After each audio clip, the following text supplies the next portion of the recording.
Almost there. Getting ahead of myself. Oh, and an echo.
All right, hit that like. We're about to get started. All right. Yes.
Okay.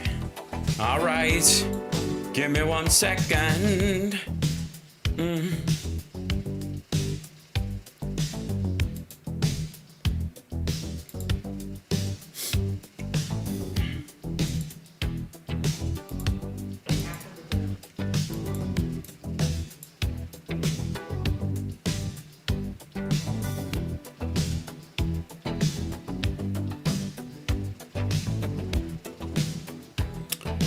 All right, let's get started. What's happening? Welcome to the show, everybody. It's House Sparks Megaworldwide. Like, subscribe, give a thumbs up, support the show. Here we are again together. It's another one of those crazy, lazy days where I guess insofar as Fox is reporting, Trump erased the SCOTUS today. I'm so happy that the Republicans fought so hard and diminished themselves and tossed their ethics out a car window over the years to create a SCOTUS that was right-wing, and then he comes in and goes, I don't even need it anyways. I am the law. He's trying to be Judge Dredd about this. Now, a couple of things.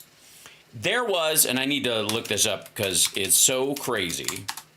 I posted something earlier today about what is effectively the Technocracy movement. And this is, let me show you what and by the way, let me bring in the chat first. So I don't know how many people saw my Blue Sky statement earlier, where I was showing a map of the United States.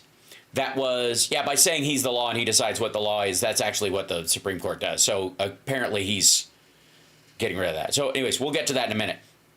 But the Technocracy movement started under the name of Technocracy, Inc., by a guy named Howard Scott, a Canadian chain smoker, and Elon Musk's chiropractor grandfather, and a couple other people.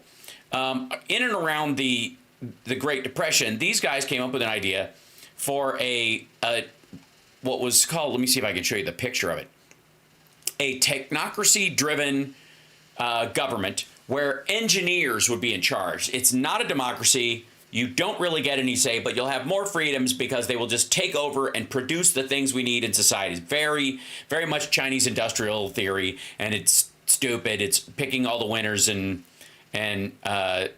what losers. You're not even allowed to bring it up. But the map of it, if I can bring up, let's see if I can show you the map of this area. It's kind of telling. Okay, yeah, here it is. This is the map that they came up with for what would be the Technate of America. This is it. Not surprisingly, it involves the United States. It includes Mexico and stuff, because at that time they thought Mexico was basically a failed state anyways. And you could argue that Trump's thing about going to, like, war with the cartels on behalf of the Mexican government is just another way that they could probably take Mexican territory, not the entirety of it, but say the eastern part of it down to Central America and just control this area would be the idea. But the Technate itself, whether you own it or not, is effectively under the control of the engineering society that would be based in largely the United States government. And it would take over Canada and Greenland, if you'll notice. So this is not something they invented out of whole cloth.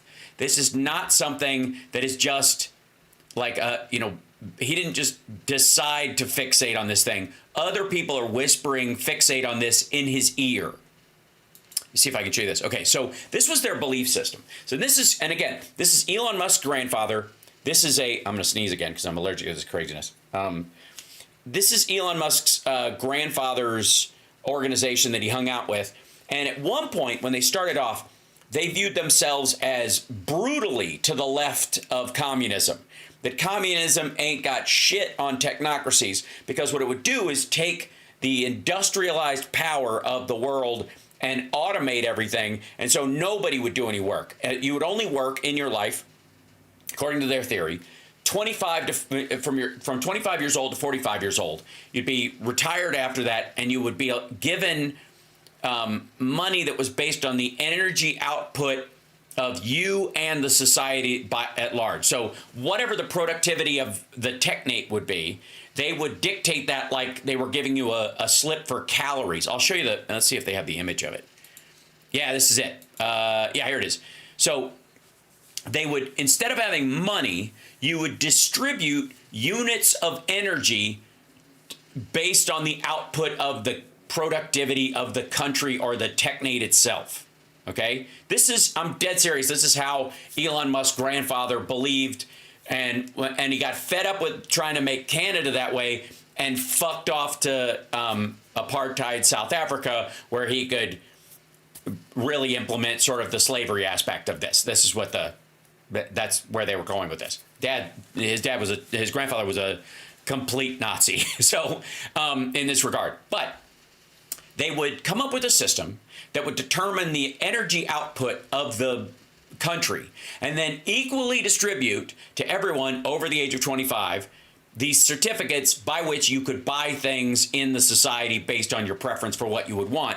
But everybody would have to work in 16-hour shifts during the week from 25 to 45, and you would be assigned which shift it was so that the factories and everything that were made would work 24 hours a day. Okay? So, and this would be what money would look like in their society. You would have a Technate of North America Universal card, that would register you with your number and your little chip, whatever. And then this was their plan. So their idea is that the man hours per unit of production used to be really fucking high. People worked very hard for very little. So people would toil in fields for a little bit of grain, just enough to make bread, and they would barely survive this way. And this is pre-industrial agrarian society based on an idiotic view of the, I guess, the static nature of effectively certain land-trapped Eastern Europeans, because that seemed to dictate Marxist philosophy for a long time. They couldn't imagine anyone else did anything else different than they did. And these assholes basically believe the same thing. And so everybody just worked in a field, busting their ass for enough grain to make some bread, and then they went to sleep and did the same shit every day after that. And this was and then the Industrial Revolution starts to kick in right around 1860, 1870. And they believe it's going to ramp up like fucking crazy. Now, understand that these guys, it was 1930, so they thought they were at this point in the effort to outcome scale, okay? They thought they were talking right around here, okay?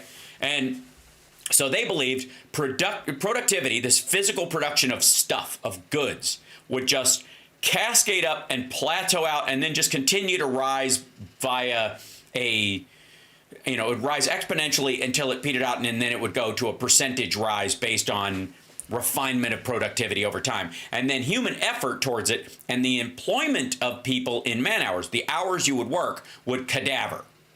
Okay.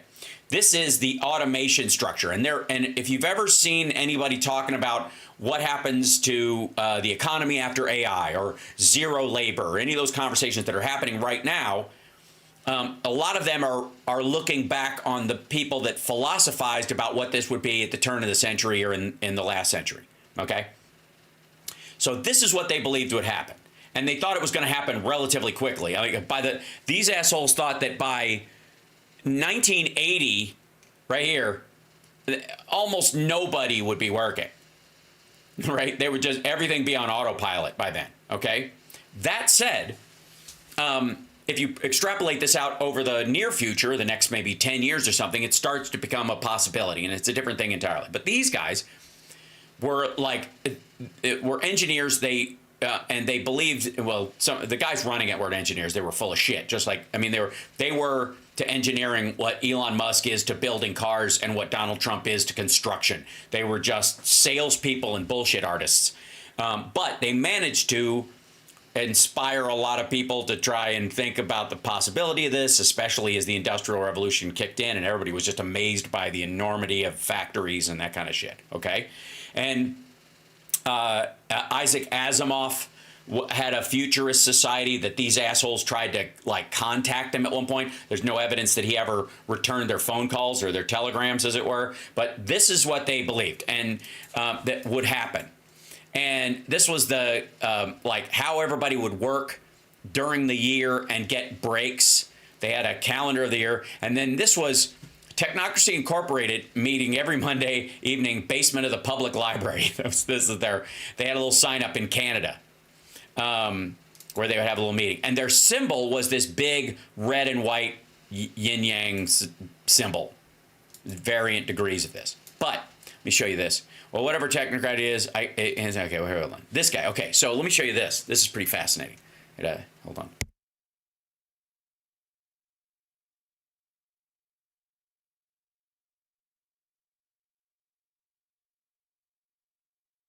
So this is Technocrat magazine, the Technocrats magazine or what have you.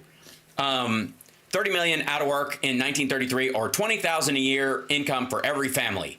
Which? And there's a giant robot that's picking up a human being and it's got lightning as a weapon and all this kind of stuff. And it very much looks a lot like the conversations about AI and UBI right now. Now, and I gotta say, as a period magazine cover, kind of bitching. Kind of bitching. Kind of cool looking. Very, very cool. Explaining Technocracy, a revolution without bloodshed was the story in this, okay? Now, let me explain something to everybody, is that this there's been a thread of this in the world in terms of what happens when we go to automation, what happens when we cross this threshold. That's been around for a long time, okay? Yeah, 20K, yeah, at that time, this is the 1930s. So, and the idea was that's how much productivity would go through the fucking roof, right? And that's a lot of money at that time. Yeah, it looks like a Queen album cover. It absolutely does. And there's a lot of argument that the robot that's on the cover that's inside is actually possibly the inspiration for the Queen album cover. So, but this is the idea of this like technocracy tin man running the world and kind of running the electrical system and the switches and the mills and all that kind of stuff that we would look into. And so let's see if so here's a bumper sticker: Science and Society, Technocracy, a social movement for a new America. Now, here's the failure of this. I mean, there's a lot of failures to it, but the biggest failure of this was there was no social movement around it. They were looking at it from an entirely mechanical way of thinking, and so they didn't really worry about people care, they didn't care whether people liked it or not. And it was just a matter of the engineers themselves waiting until technology caught up with their dream of doing this. Until they got to that point, they would just kind of have to, twiddle their thumbs and build the mechanical infrastructure that would get us there. But then at some point, we'd hit a red line in automation and all this kind of shit, and they would go, okay, we don't need people anymore, off you go.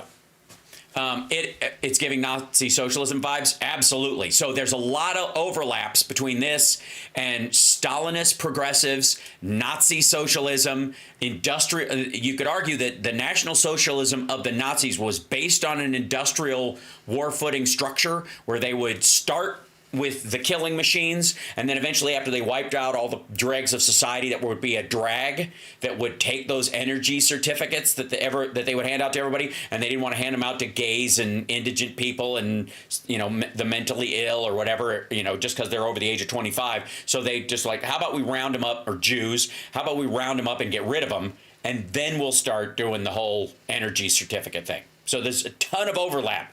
And there's also a shit ton of racism about this, which is where Elon Musk's grandfather, Haldeman,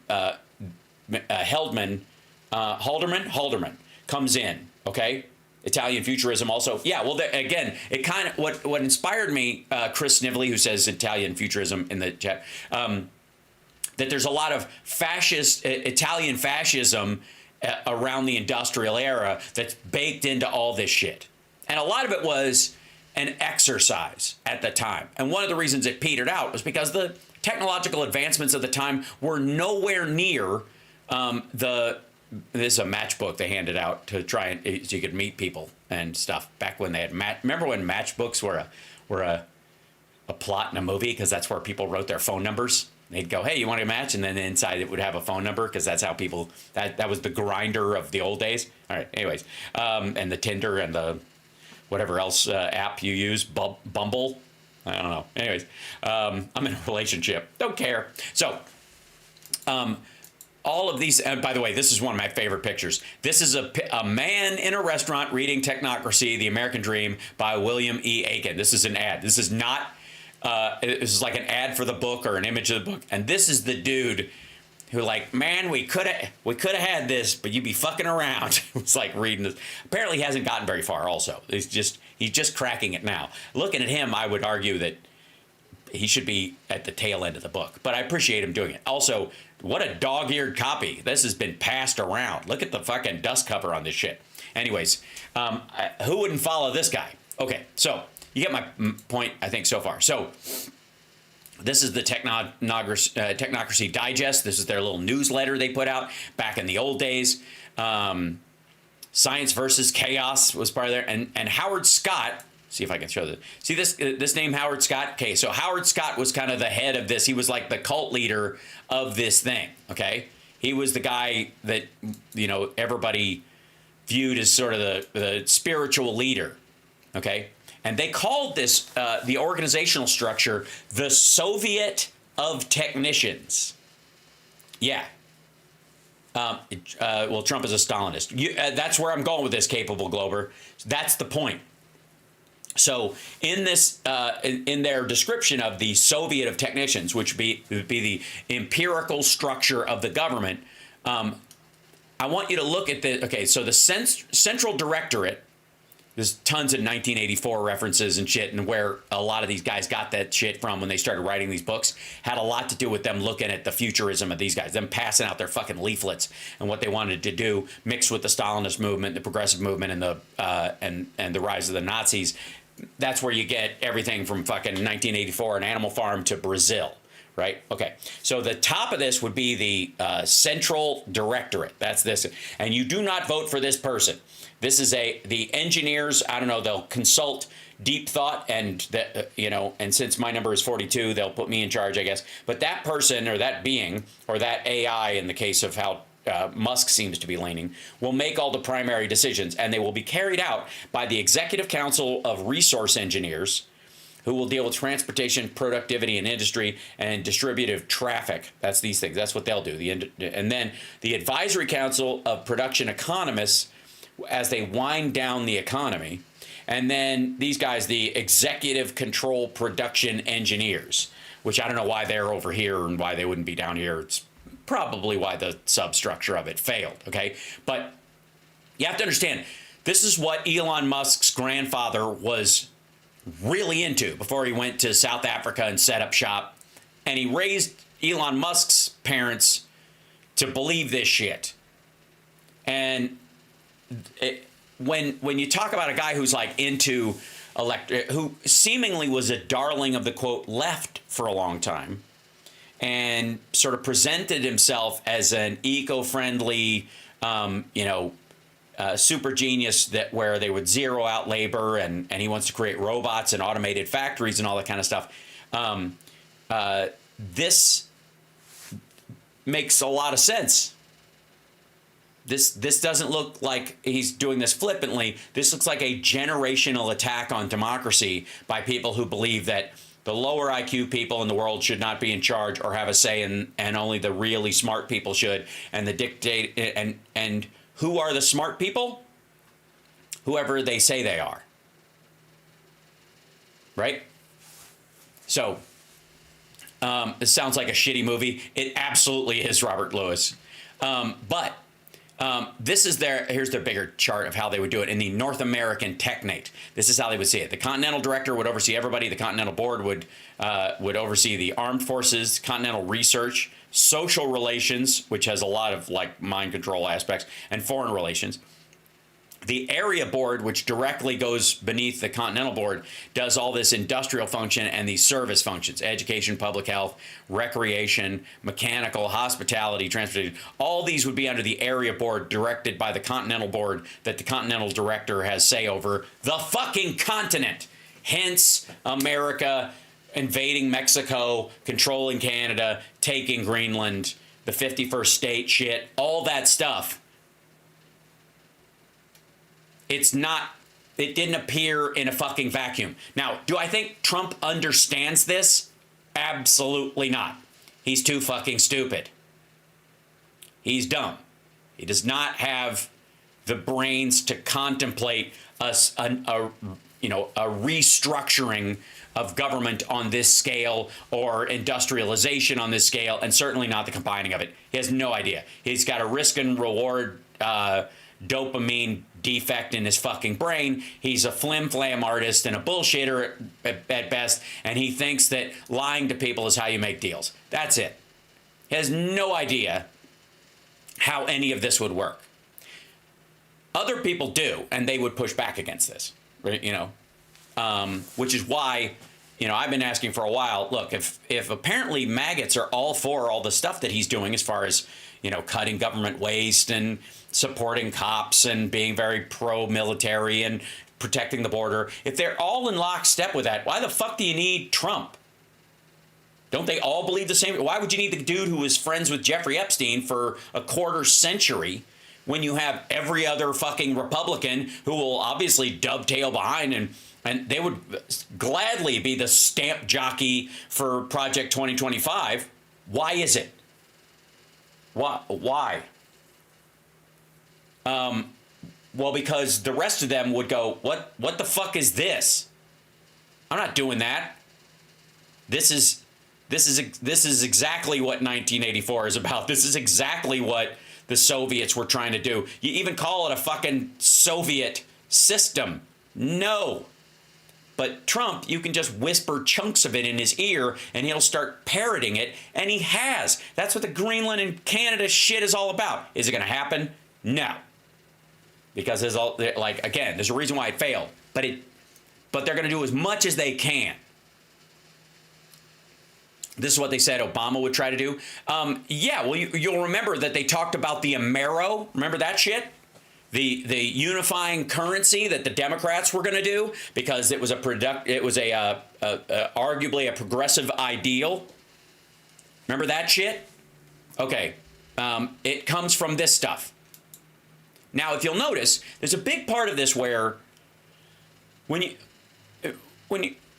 describe just at the basic level, a billionaire flim-flam artist bullshitter who bankrupted a casino becoming president of the United States because the party shoves him to the front of the line and gives him a list of stuff that he will gladly sign off on if you make the last years of his life on Earth cushy, and whose strings are being pulled not by the Dick Cheneys of the world, but by the world's richest man, allegedly, if you don't count all the other hidden money by Putin and Saudis and Xi Jinping. But the world's richest man who wants to put a chip in everyone's brain, not in everybody, 2 billion of the people on the earth. That's how many. And by the way, why would you chip any of the people you don't? Why would you chip anyone you don't need? So the goal is for population from Elon Musk's standpoint is from 8 billion to 2. And you get 3 guesses what groups he thinks should survive and which ones we can do without. And the first 2 guesses don't count. So this strategy, hold on, let me show you something else. Yeah, get out there here. This guy right here. There is a H.G. Wells did a movie called The Shape of Things to Come. And I don't know if anybody's seen it. I recommended it to our dear friend Rob Glenn the other day to watch, and I don't know if he's seen it yet either. But let's see. Let's see. Who has seen that movie? Anybody know that movie? Okay, it's a 1936 sci-fi film. Let me see if I can show you some of it. It's one of these kind of things, right? So,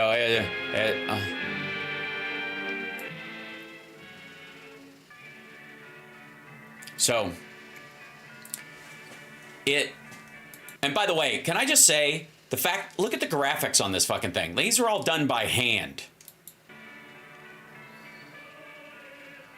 Like, if you wanted to create this shit, you actually had to, you had to take these words, you had to write them on cards, you had to bend them, then you had to reflect them into a piece of mirrored glass that you can see through part of it, and then you had to overlay that on top of the other stuff behind it. Just fucking crazy. So, and this is one of those movies that, like, right as you think it's over, it's starting again. And I gotta say, the production value on this, considering it's 1936, is fucking crazy. I don't think there's a copyright issue with this because it's that fucking old. And everybody's singing Christmas hymns and stuff. Okay, so Christmas, and these guys are ominous, sentimental music is playing. So they start talking about. Hold on. Instructions. Please call in all your friends. Call in everyone you can. You've got your stimulant, Oswald. Something great has got you. War has come. So the National Defense Act is one of these, like, we declare war against them. And it's a big story about how, there's this ongoing war. And then the outsiders, and then some of the war sets they create are fucking crazy.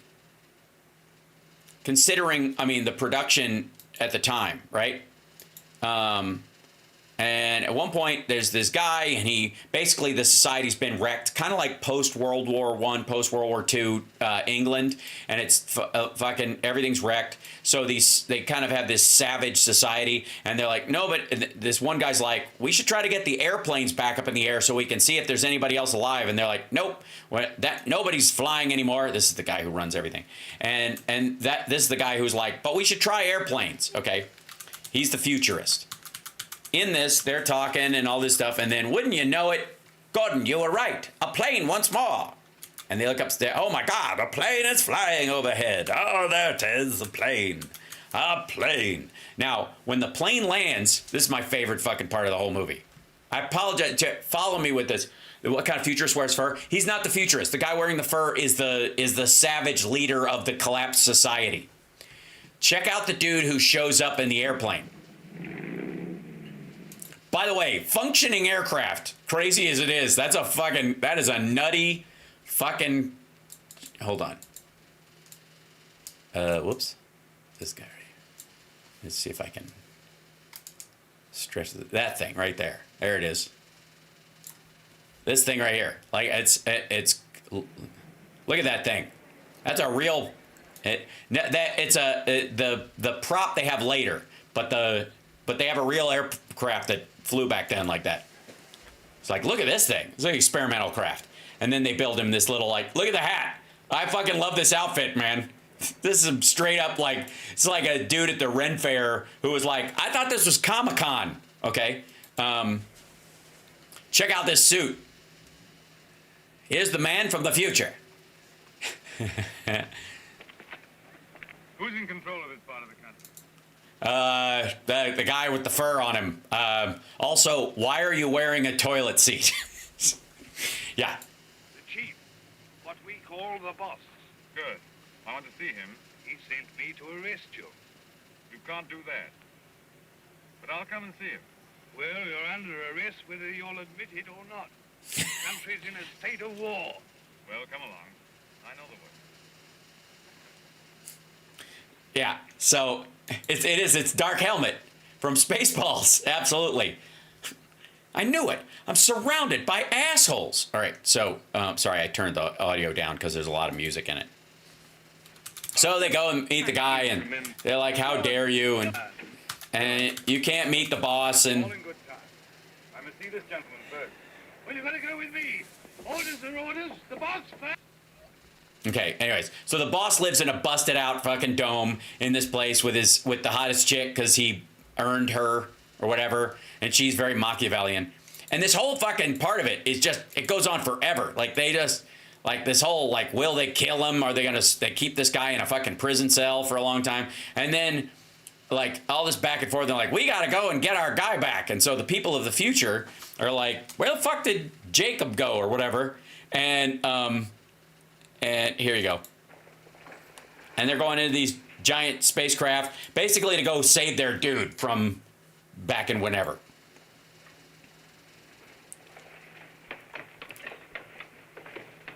Everyone grab a pillow and a light bulb.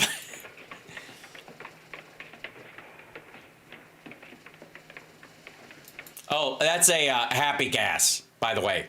They have a, yeah, this is H.G. Wells. That's a gas, those are little gas bombs they drop on everybody, basically full of weed. So the idea is that in the future, they soften the society using chemicals, but basically it's pot. Basically, it's like, or the nude bomb, right? You are not mechanics, you are warriors. You have been trained not to think, but to do. Yeah, okay, so this is the argument, is the savage dickheads who started these wars and all this kind of stuff. You can see where the theme is coming from. They do look like eggs. It's ketamine, right? They're dropping bombs of ketamine on everybody. So this dude's like, you know, fighting is for men. Only fairies fly airplanes is basically his argument, right? You're not supposed to fly airplanes, you pussies. Like, you're supposed to punch people in the dick. This is what it means to be a man in, you know, fur jacket land after the end of the war, okay? So That's the chief dude. All right. So that's the price of eggs is so high that if you drop them, people just pass out. So here come the planes. Hold on, let me show you the planes because they're fucking cool. Look at these things. Like, okay, yeah. Look at that shit. I mean, I gotta say, that's pretty badass. Like, for the time, especially, that they designed these, like, super planes, you can see where the planes in Captain America, the First Avenger, kind of came from.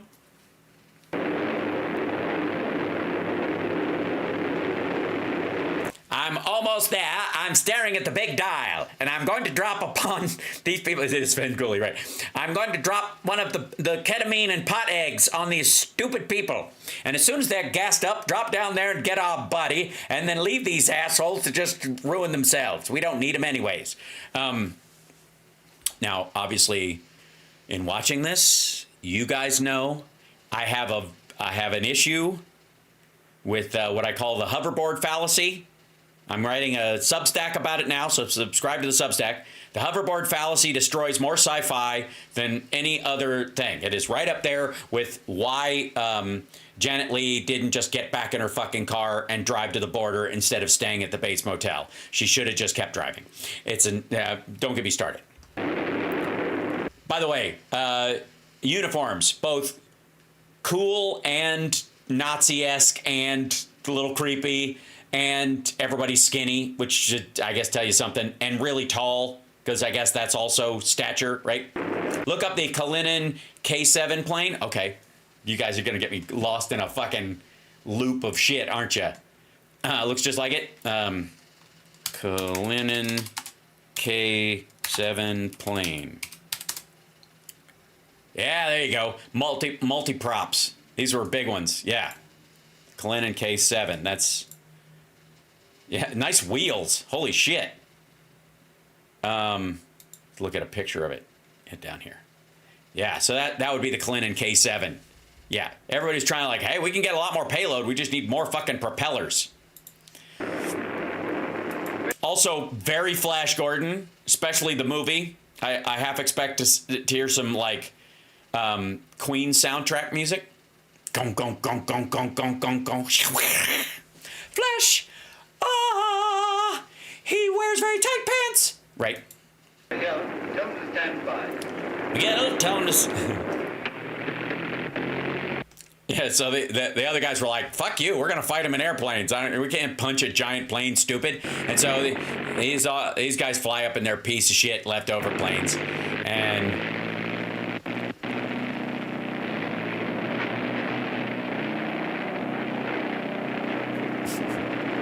a couple of these guys are like running out of fuel. Like, hold on one second. I gotta break this down so I don't have to put it in here. Put it on theater mode. That'll make it easier. You can kind of see like a couple of these planes down here. Like, okay. And there's those are the super advanced planes. Okay. Anyways, so. Yada yada. They lose the war against the super smart people, and they're gonna settle and organize and advance everybody. And then they move in their shit and they start mining and helping everybody, and they rebuild a society, and everything's actually cool for quite some time. Like that whole middle part of the movie is like a whole movie in and of itself, and it just fucking goes on forever. This movie is like it's an hour and 32 minutes, and it feels like a fucking year. People paid to see this? Are you kidding me? Of course they did. Back then, it was a nickel. So, all right. So anyways, in the future, they talk about this is what the society looks like. They've started building. Everything looks like the Guggenheim, and like look at the interior architecture. I mean, you're starting to see everything looks like Xanadu. Like we basically jumped from like Mad Max to Xanadu. Now we are here. Right? Okay. So. And the crowd stuff, I gotta say, is pretty fucking amazing. There are people moving in the foreground, and a lot of these are paper. So the people, some of them are paper, and some of them are groups, and some of them are overlaid. Like the fact that they're able to make these big fucking scenes of people running around. And at one point you see it, like here's a bunch of people running up some stairs because they actually had the stairs, and then they paint around it. And there's the old guy. That would be, okay, so in the Elon Musk future that everybody's talking, that we were talking about, the technocracy, this would be the the continental directive dude. Okay? This is who this would be, okay? To realize that we could light the interiors of our houses with sunshine of our own, so there was no need to stick them up ever so high into the air. They keep on inventing new things now, don't they? And making life lovelier and lovelier. Absolutely, Father. They keep inventing wonderful things that we enjoy, don't they? Yes, we can bring sunlight into our homes. There's no need for sunlight to stay outdoors, and we can live underground in total safety while we pipe the sunshine in. Isn't that wonderful? Yes, Poppy. Daddy, isn't that wonderful? Yeah. Lovelier, yes. And bolder. You're goddamn right. I suppose I'm an old man, my dear, but some of it seems like going too far. That's right. We're getting too technocratic right now, and we've lost our humanity because nobody works anymore. So we're just sitting around in dopey robes. And notice he's got a fur collar, not unlike the other dude. So they've incorporated some of that shit back in, and they're missing their humanity, which is the part of the story. Now, I will get to you. I'm almost done with this. You can watch it on your own if you want to. This space gun of theirs that they keep on shooting. What is this space gun, great-grandfather? Yes, great-grandfather. What is this space gun? Well, I'll tell you. Okay, you want to know what the space gun is? The space gun is what they thought they would have in the 30s instead of rockets. That they would basically create this enormous artillery gun and put a rocket in it and then fire people at the moon. I shit you not. Well, Granddad, what is this? I say, what is this crazy, crazy thing? It's a gun that is charged by electricity. It's a lot of... It's a rail gun, yeah. So it wouldn't actually have a concussive effect at all. But don't get me started. God damn it, I'm going to get into the hoverboard fallacy with this. If it's fired by electricity, then it would be a rail gun and wouldn't make noise, son of a bitch. It maybe have a hum to it, maybe a crackle, but it certainly wouldn't fire like a goddamn artillery cannon. Never mind. That's not Shirley Temple. You're not Shirley Temple. Listen. Guns inside one another, and each one discharges the gun next inside. Which is how we get transsexuals. No, I'm just fucking around. I don't properly understand it, but the cylinder it shoots out last goes swish right away from the earth. I wish Goes swish right away from the earth. I wish I could fly onto the moon. I could fly on the moon. Oh, well, that in time. Won't you come back to your history? Don't worry. One day we will fire little girls like you straight at the moon with the giant space gun. Okay. Let me tell you something. Here's the key. This movie was made as in a response to Isaac Asimov and some of these other guys shitting on futurism that the technocrats are supportive of. So there's technocratic storylines weaved into this, kind of like Ayn Rand's Atlas Shrugged, right? This is the Atlas Shrugged of technocracy. Wait till you see the fucking gun. That's a giant space t-shirt gun. Yeah, we need to have that, clearly. Okay, so now at one point, everybody's wearing these outfits, which, by the way, I'm 100% for. I wish I got to go to work every day in an outfit like that. I don't know why everyone is dressed like, well, I kind of do. Let's see. Yeah. Why everybody looks like, let's see. If I had a choice, I would kind of go with, where is it? Let me see if I can find the best view of it. Yeah. I'd wear something a little closer to this, but it's right on the fucking nose. Hal says, trust a man in a tunic. Absolutely. I would. This is what mine would look like. I'm telling you, when we remake The Shape of Things to Come, I'm gonna dress like 1978 Ace Frehley, and I'm not gonna. If anybody asks why, they're gonna get thrown off of the set. All right. So anyways, I mean, this is better. All right, this is better. Like the shirt, the tights are better than the shorts. I'm just saying. Okay, all right. Now, let's see. There's Raymond Passworthy of General Traffic. You know him? Yes, I do. And his son. We want you to see the son, Morris Passworthy. Morris Passworthy. He asks to go. We think you ought to see him.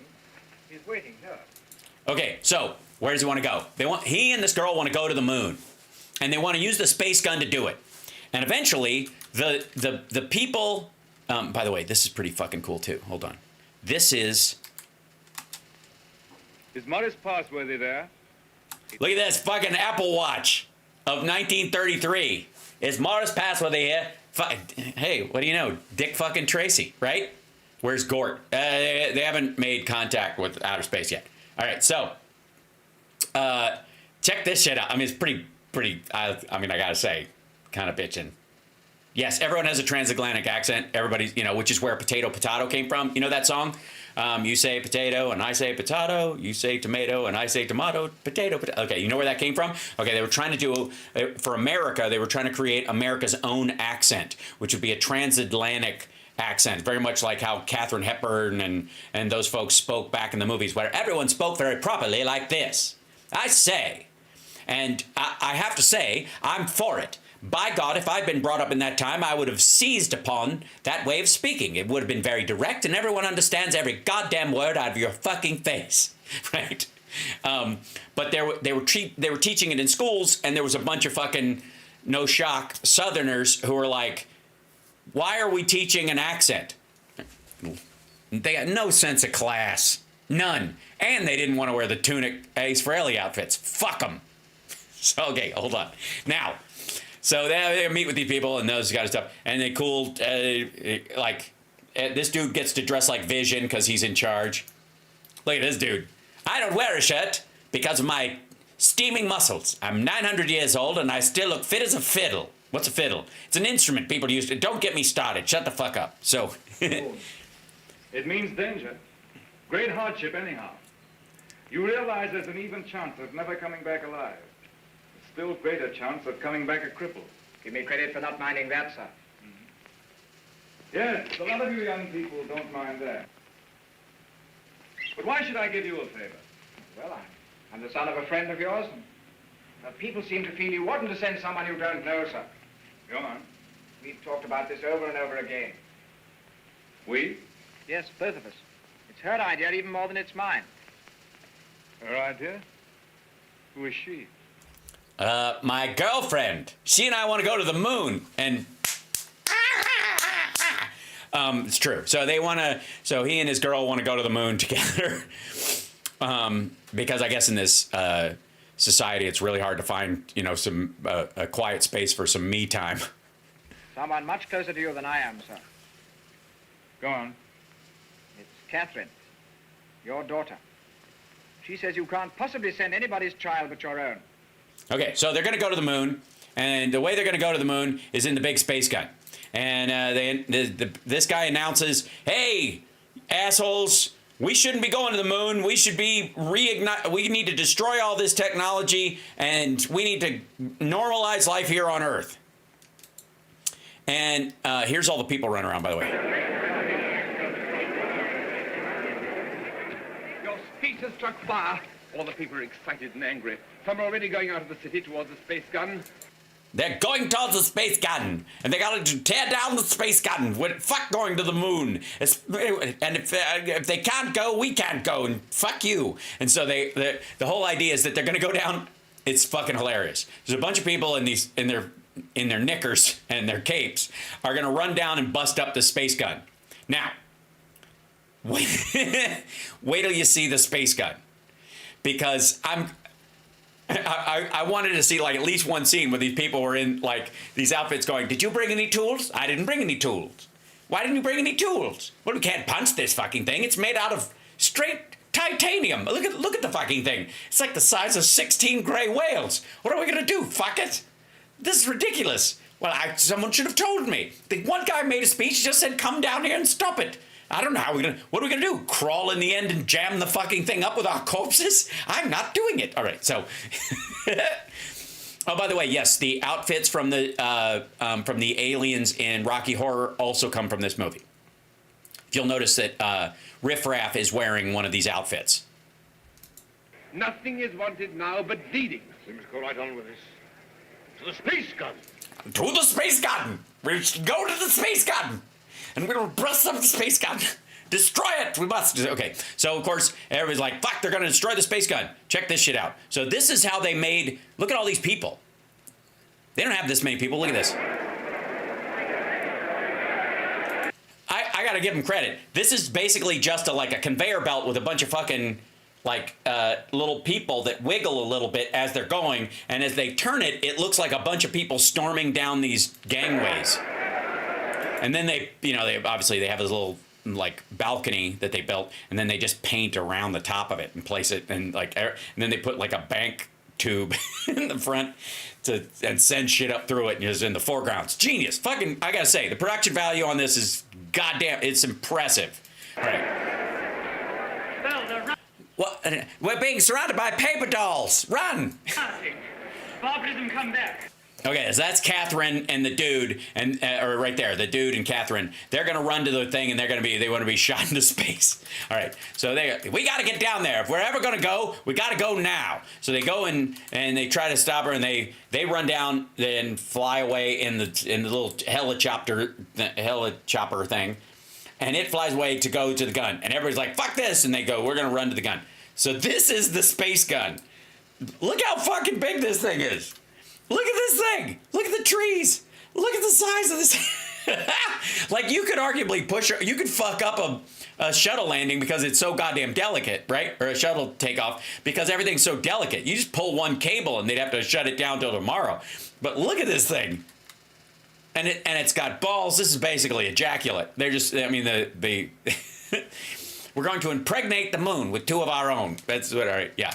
So these people get in and they go, we gotta fly up there, and you get on this little level, and they land on this thing and get out of the thing, and then they run up the stairs all the way over, and then this little plank opens up. Look at the fucking stairs, and look how big this fucking thing is.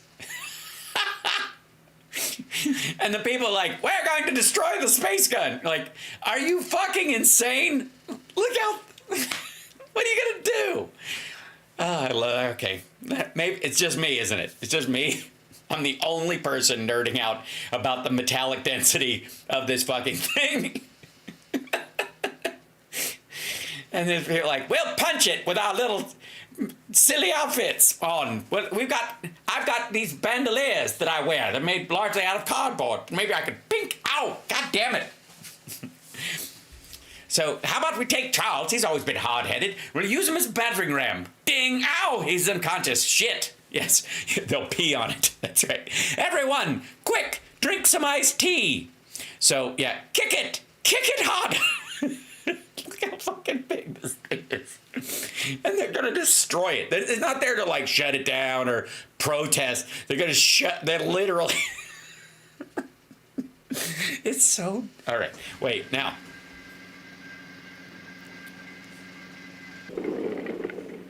Also, not very many of them are going to be able to fit in the elevator to get up there. Anyways, like, we're going to have to go up 8 at a time. There's 1, 2, 3, 4, that's about 7,000 of us.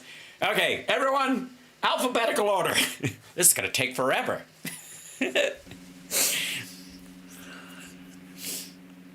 Don't suppose we need spacesuits? Nah, fuck that.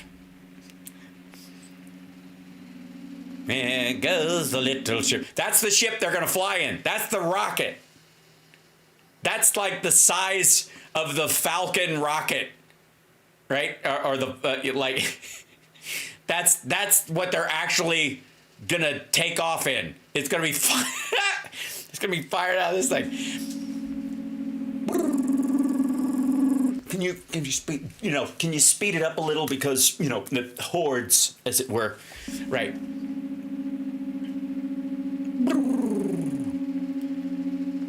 Quickly, get inside.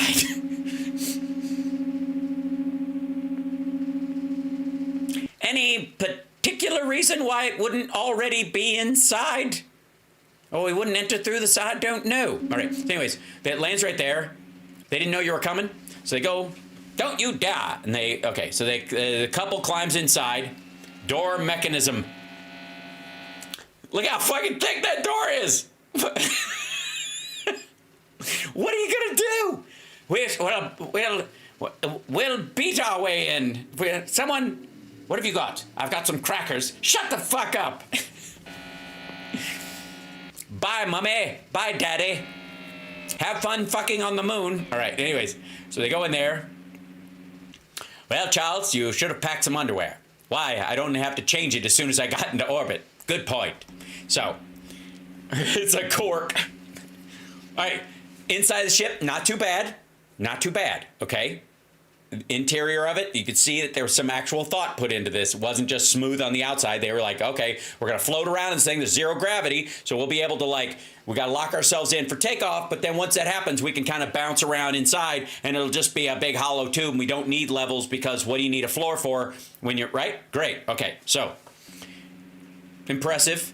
It's got a periscope, which is dumb, and they strap themselves in. Contract all your muscles when the concussion comes. Yes, yeah. It's just squeeze your sphincter really tight. Otherwise, you might leave a surprise on the floor of the rocket. In 5 minutes, you'll be able to get loose and move about. If you know what I'm saying. All right, here we go.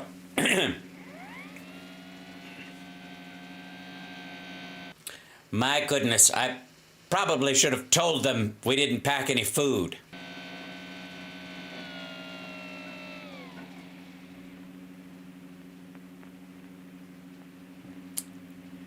I gotta say, other than the dials, which, I mean, I give them credit for going straight analog.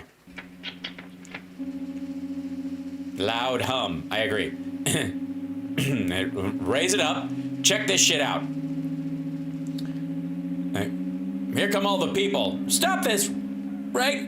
There they come. I don't know what the fuck they're gonna do. Look at the bridge. Look at where, look, what? What are you gonna do? There's the man. There's the man who roped up his daughter to the devil of science. There's the man who roped up his daughter to the devil of science. Hey, maggots, do you feel seen? What do you want here? We want to save these young people from your experiments. We want to put an end to this inhuman foolery. We mean to destroy that gun. Great, good, cool. Did you bring maybe a socket wrench or anything? What do you plan on using? You got? Honestly, what are you going to use? Your cravat? We have a right to do what we like with our lives, with our sort of lives. We don't grudge you your artistic life. You have safety, plenty, all you want. We want to make the world safe for men. No one prevents you. How can we do that when your science and inventions are perpetually changing life for us? Yes. Stop with your science is changing the world, and we can't keep up. Every time I turn around, there's a new tunic, and this belt is. I fancy the old one. I didn't dare say that when I was in the shop because everyone was like, "Try the new belts on your tunic," and I was like, "I can't." And then some people are wearing the shirt, and some people aren't wearing the shirt. I just don't know. And then my watch gauntlet updated the other day. And I can only talk to people that I've erased from my contacts. It's very confusing. Who, if all the smart people leave the planet, will do tech support for us? All right. So, okay. When you're everlastingly contriving strange things. When you're everlastingly contriving strange things. So again, this is about the Luddites against the technocrats. You make what we think great seem small. When you make what we think strong seem feeble. Yes, because a man, no matter how hard he flaps his arms, cannot fly, and yet you put him in these fruity airplanes and he's bobbing and weaving all over the place, and I can't understand it. We don't want you in the same world with us. Well, they're leaving, asshole. Then let them use the gun, then. Tell them to fuck off. What are you doing? We don't want this expedition. We don't want mankind to go out to the moon and to the planets. Yeah, asshole. We'll hate you more if you succeed than if you fail. We'll hate you more if you succeed. And okay, now here's where you're seeing the lesson H.G. Wells is putting in this. Now, again, why am I going on about this? Besides the fact that I'm a crazy person. Well, it's because these assholes believe in, this is a reference to the technocracy movement that Elon Musk's father grew up in. or raised him in, I guess, because his I guess his father grew up in it and then raised him in it. And this is partly the inspiration. This is the disdain of the average person. And there's a final line in this that I want to show you that sums up a lot of this shit. Destroy the gun! Oh, yes, we shall destroy with what? Shit! Hit it with the old scarf, I suppose. I don't know what I'll use. Strike it with the kidney! With the...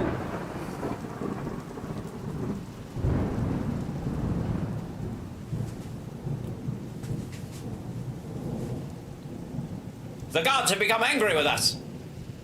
The god of the kidney shall strike us down. Why? Oh, why? Excellent. The kidney has a very special place in the heart. Stop it with all this scientific tomfoolery. Before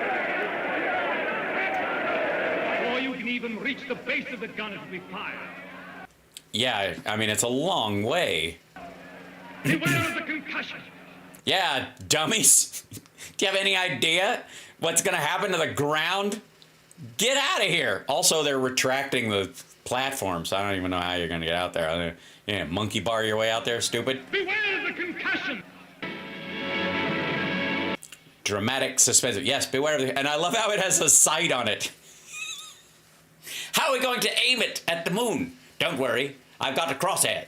I'll put it... We're using a standard Remington model barrel from the Old West. Science can only go so far.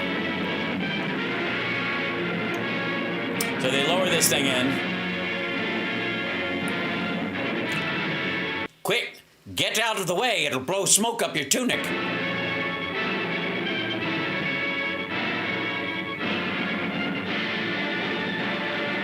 Yeah, I gotta say, I just feel like the crowd is not gonna get to them.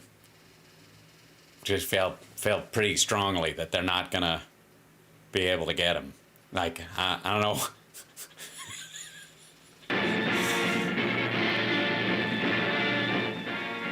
The control room is badass. Look at this. Service office, engineer, like these are people. Attack! Where should we go? Well, we can go upstairs. Maybe we can cut across from the crane. Okay, the projectile's here. If we go to lifts 1, 2, and 3, everyone spread out. Group 1, go to lift 1. Group 2, go to lift 2. Group 3, lift 3. Yes, how'd you know? We're not that stupid. All right, well, go out there. And attack! What are we going to do? Hug it! All right. Stand by, control room. Okay. Also, by the way, Star Trek. Anybody? The Star Trek, where the dilithium crystals and all that kind of shit happen. These tubes, very much like the ones that Spock died in. Just saying. Very impactful movie you've never heard of.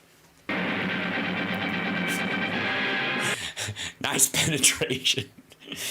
We got a terrible... We should have stopped at the helicopter with the fishtail.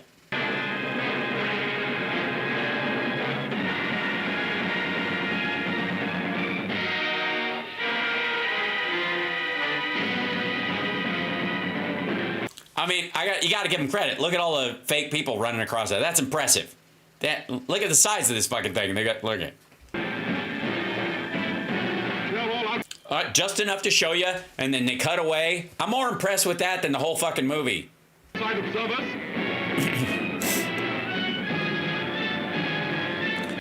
Quick, get inside before they pull the trigger.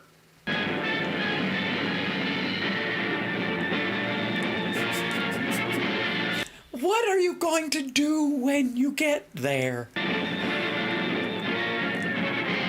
See, all right, see the cardboard people? I love them. Also, some of the people are standing still. I don't know why they've just... I think those are the smart people. They've just gone, what the fuck are we going to do once? Where are you guys even going? Right. So we're watching a movie called The Shape of Things to Come. It was a 1936 sci-fi movie directed by William Cameron Menzies that was written by H.G. Wells, and it was a response to the neo-Luddite movements of Isaac Asimov and some others who were looking at the negative possibilities of the future, and it was inspired by, in some ways, the technocrat movement, which is exactly where Elon Musk's grandfather got the idea that engineers should run the world.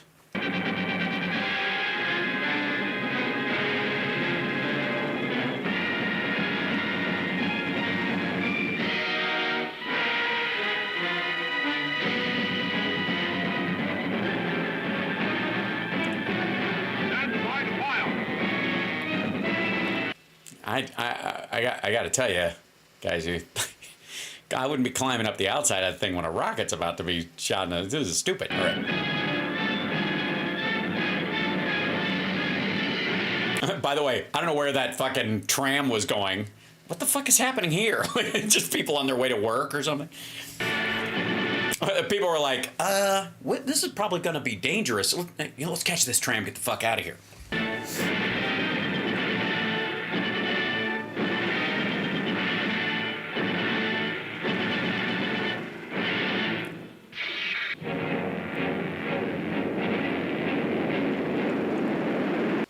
Oh, you take it and you like it.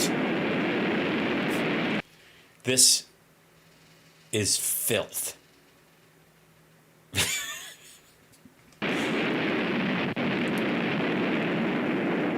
And away they go.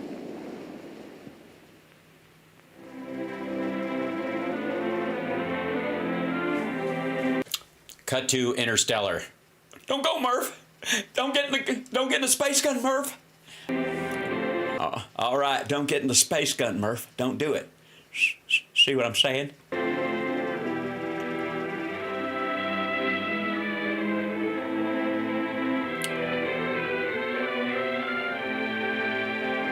They're looking. They have a giant telescope where they can look at the spacecraft as it flies, misses the moon. I don't even know what the fuck. Now, there they go. That faint gleam of light. Yes, amongst all the other faint gleams of light. Thanks. You're good at this, aren't you? Now, listen to the language between these two guys. And this is, I started watching a little bit of this maybe a month ago, and I couldn't stop watching it. I watched the whole thing because I was like, this is really, what the fuck? I feel that what we've done is monstrous. I feel what we've done is monstrous. What they've done is magnificent. So we got two characters here. One's having his doubts. The other one who just shot his daughter and her boyfriend into space with a giant gun is like, this is fantastic. What they've done is magnificent. Will they come back? Yes, and go again and again, till the landing is made and the moon is conquered. This is only a beginning. But if they don't come back, my son and your daughter, what of that cabal? Then presently others will go. Oh, God, is there never to be any age of happiness? Is there never to be any rest? Why must men always seek to do shit? Why can't we just sit all this noisy bumbling about with space travel and exploring the oceans? Why can't we just be, the grass perhaps isn't greener on a planet with no grass. Rest enough for the individual man. Too much and too soon, and we call it death. But for man, no rest and no ending. He must go on, conquest beyond conquest. First, this little planet and its winds and waves, and then all the laws of mind and matter that restrain him. Then the planets about him, and at last, out across immensity to the stars. And when he has conquered all the deeps of space and all the mysteries of time, still he will be beginning. But we're such little creatures. Poor humanity is so fragile, so weak. Little animals. Now this next line is, I think, my favorite line, if he says it right now, in the whole thing, and is, well, you'll see what I mean. This guy's making it, but we're nobody. We're just little shaved monkeys. Little animals. And if we're no more than animals, we must snatch each little scrap of happiness and live and suffer and pass, mattering no more than all the other animals do or have done. It is this or that. All the universe or nothing. All the universe or nothingness. I just got goosebumps. I really did. I think it's the music. Which shall it be, husband? Which shall it be? Yes, which shall it be, Passworthy? You pusillanimous prick. You shaved monkey. You dipshit. We just fired our kids into space and you're like, really? Can we have a nap now? Shut the fuck up, you absolute pussbag. I dream of a future where mankind survives more than the ants or the pelican. But you... Right? So, this is H.G. Wells. What's he looking at? He's looking at the future and with hope in his eyes. What's he looking at, David? Shut the fuck up. What shall that be? The universe? All sleeping your own shit. So, you Irishman. So, this is, why does this matter? A 1936 sci-fi H.G. Wells movie. Because it is a direct response to the pushback against technocracy. Why do we give a shit about technocracy? Because the people that were involved in the technocracy movement, including this guy Howard Scott, was also a, let's see, the president was a, the first thing. Henry Gantt, there you go. Howard Scott, Technical Alliance, The Social Structure, Walter Rottenbach, there we go. And, well, here, I'll look up a separate one, chat room, while I discuss this with you. And you obviously know how I feel about this, because we're doing this from space. You do. All right, let's see.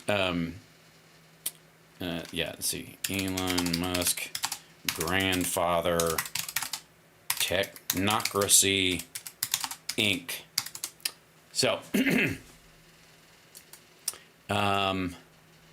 is this dude, the billionaire is described his grandfather as a risk-taking adventurer. A closer read of history reveals something much darker. Elon Musk's anti-Semitic apartheid-loving grandfather, his grandpapa, is member of the technocracy that fled to South Africa because they regretted how America had gone after the Civil War. No shit.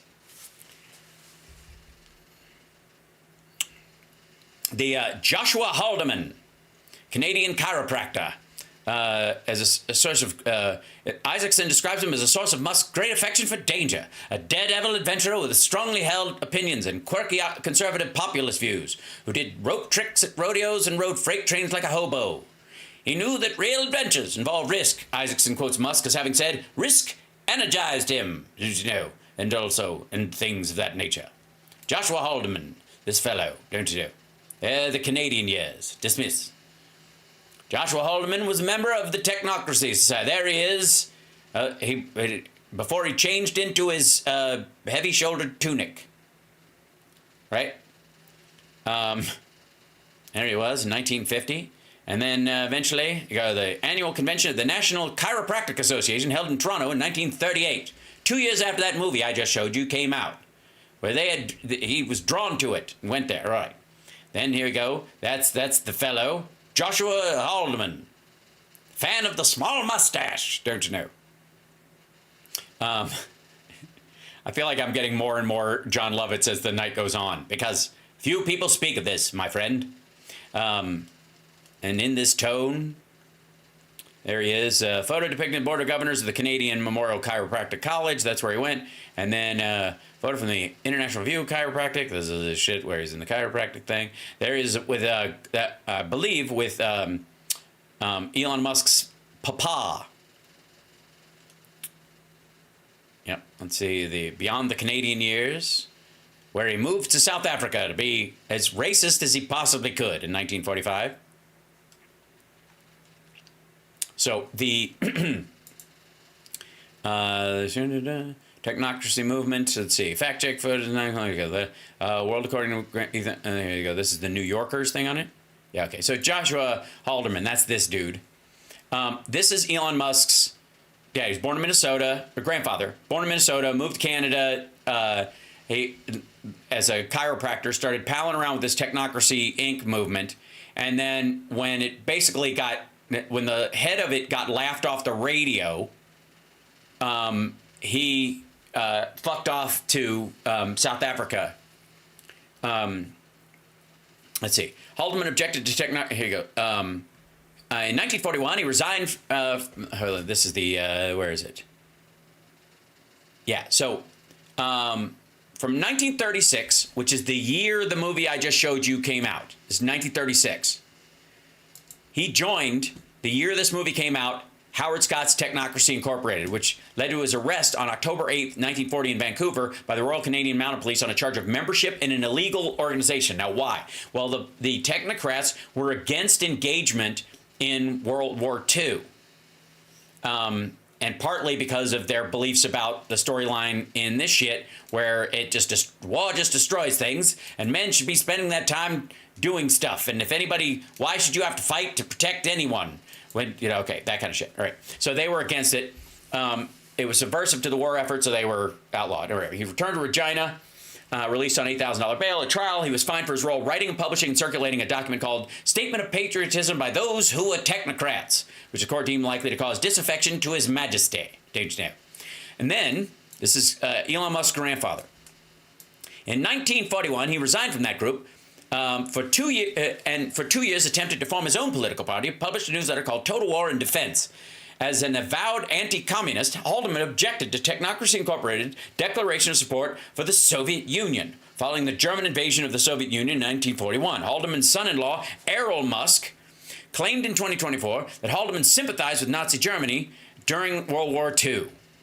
In 1943, Haldeman joined the Social Credit Party of Canada and served as the Social Credit Party of Saskatchewan's leader, but failed to be elected to the constituency of Yorktown in 1948 Saskatchewan general election. Now, why were they against, like the war against the Germans, and why did they support the Germans? Because they viewed them as an elite, technocratic, futuristic society. Why just load, you stupid thing? I guess the movie's so long that you can't even do it.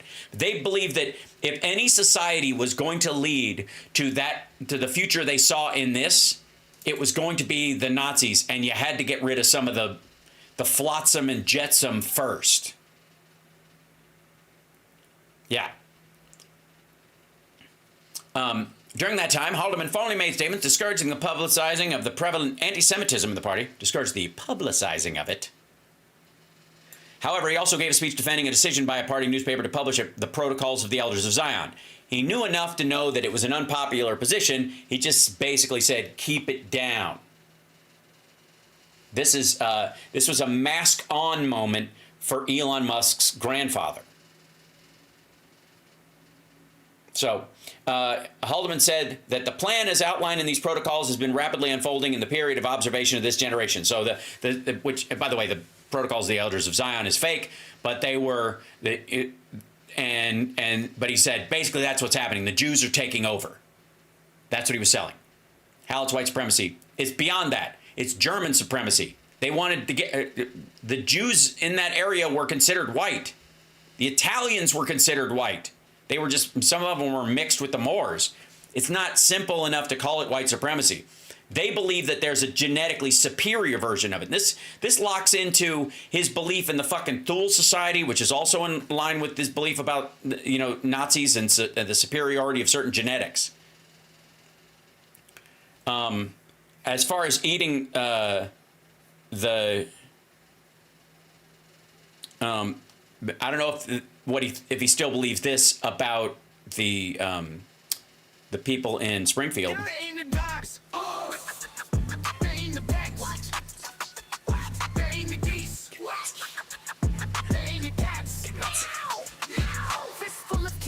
Never been a quitter, dog on a spit, tastes like chicken, it's finger licking, piece of thigh. Uh-oh, I just got in my eye. I tried, but don't know why. I can't stop eating the pepper in the darks. Oh, they in the back. They in the geese. They in the cats. All right. So, apparently that story's over. They're not following that belief anymore. Just so you know. Again, as someone who's a mix of a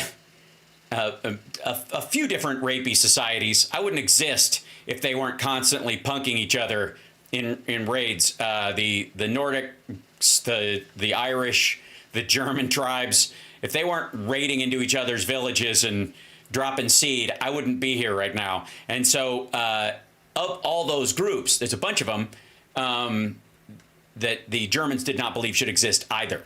They viewed, even beyond their concern about the communism of the Soviet Union, the Nazis also viewed Russians as more Neanderthal. And Eastern Europeans, especially with their like heavy brow and their, like small forehead kind of thing, they viewed them as animal. Beyond the political aspect of it, because eventually for German society and German whatever, they would just enslave people, right? Which is where the word slave comes from, Slavs. They would take the Slavics as slaves, and have them build everything, and then when they're done building, kill them. That's how they built that's how largely they built Auschwitz or the work camps. They would have all the people who were working there. They would just work them to death, and then they would die. Okay. You are, Vina, an anti-Zionist, so you don't believe Israel has the right to exist? So anyways, is that what you're saying? I'm just trying to check it. Anyway, so, all right. Then, after all that shit, he fled to South Africa, settled in Pretoria, where he opened a chiropractic clinic, served as the Secretary of African Chiropractors Association, till 1959, and he was president until 1969. Haldeman was a supporter of South Africa's apartheid policies and the ruling National Party of South Africa, telling a reporter for the extremist Die Transvalar, that's a tool in the Nazis' South Africa during World War II. Instead of the government's attitude keeping me out of South Africa, it had precisely the opposite effect. It encouraged me to come and settle here.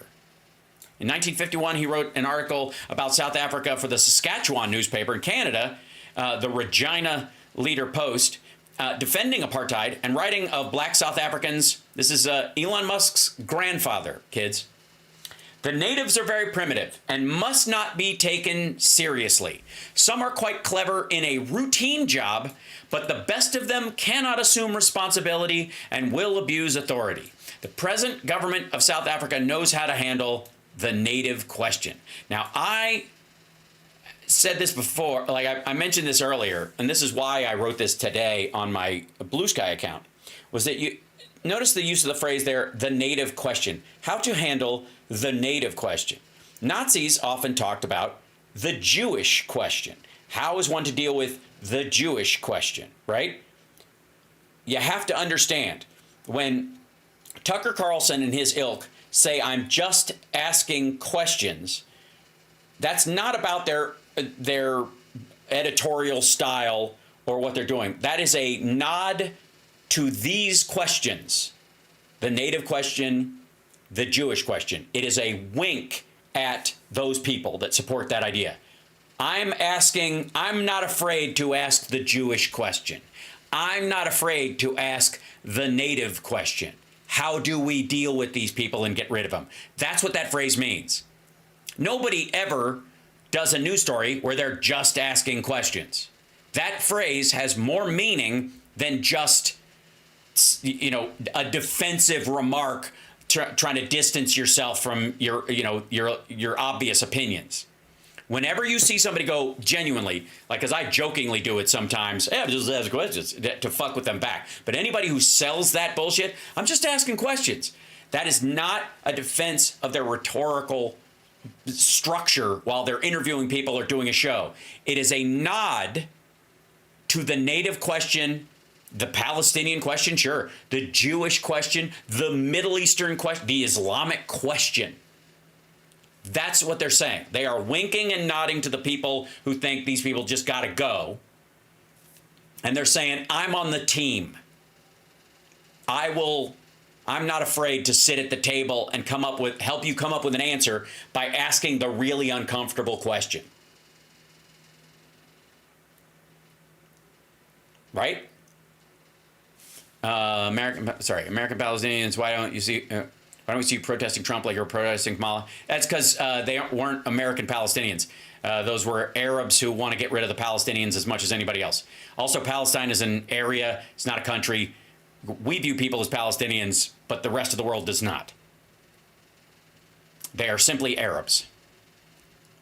Some of them are Jordanians and Transjordanians, and some of them were Egyptian, and other people have just moved in over time to be spoilers and fight back against Israel because they view this as the second front in the the Arab war against the existence of Israel. But as Palestine was a name the Romans came up with. So for a geographical area, and again, this is like, are there Jordanians? Sure. Do the tribes within there agree that they're all technically Jordanians? No, they would tell you they're whatever their main tribal name was when they were there.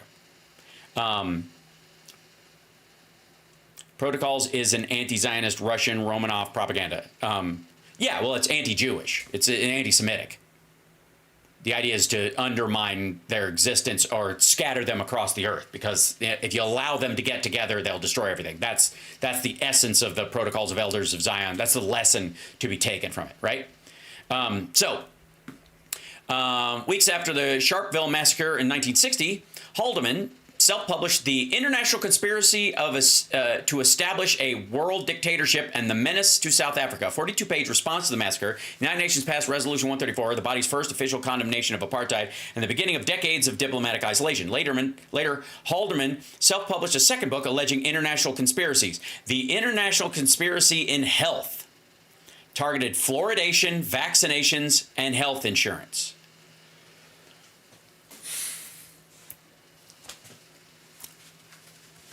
You know that whole thing where people are like, those who don't know history are doomed to repeat it? No. The only people, what's really going on is people think we left history behind. That somehow you get to skip history, or history is something that happened before you were born. We're still in this shit. The 1991 fall of the Soviet Union, in my opinion, was a fucking rope-a-dope. And the Germans, after the fall of, the Nazis after the fall of Germany, didn't take it lightly. They spread out and started building little fiefdoms around the world. And some of them went to Argentina, and a bunch of them fled. And then they got into, some of them infiltrated areas and were trying to take it down from the inside and eventually build back up to the AFP and shit like that. These ideas don't die easily. And it's still going on. And look at the parallels. How are you, a Mensa and a Mason? I am a Mason. I am not in Mensa. I never joined. I definitely qualify. So that said, notice the consistency of this, like the messaging, like defending South Africa, defending apartheid, attacking the international conspiracy in health around fluoridation, vaccinations, and health insurance. Errol Musk said of his wife's family, they were very fanatical in favor of apartheid. May's parents came to South Africa from Canada because they sympathized with the Afrikaner government. They used to support Hitler and all that sort of stuff. All that sort of stuff. They used to support Hitler and all that sort of stuff. All that rigmarole.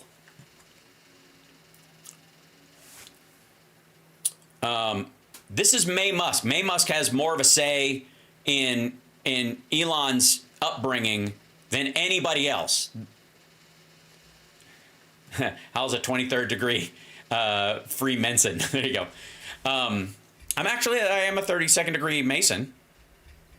You know one. Hey, good. Congratulations. You guys actually know somebody who's a 32nd degree Mason. That's me. If you have any questions about the stuff I can tell you, I'll tell you anytime in person. Anyways, there you go. Now, this one, the couple separated by 37. Okay, well, I remarried and had other people.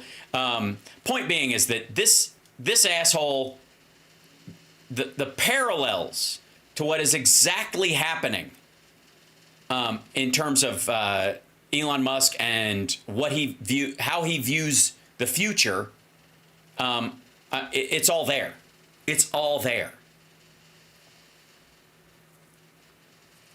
It's not, and by the way, also for being a technocrat and all this stuff, he was not an engineer.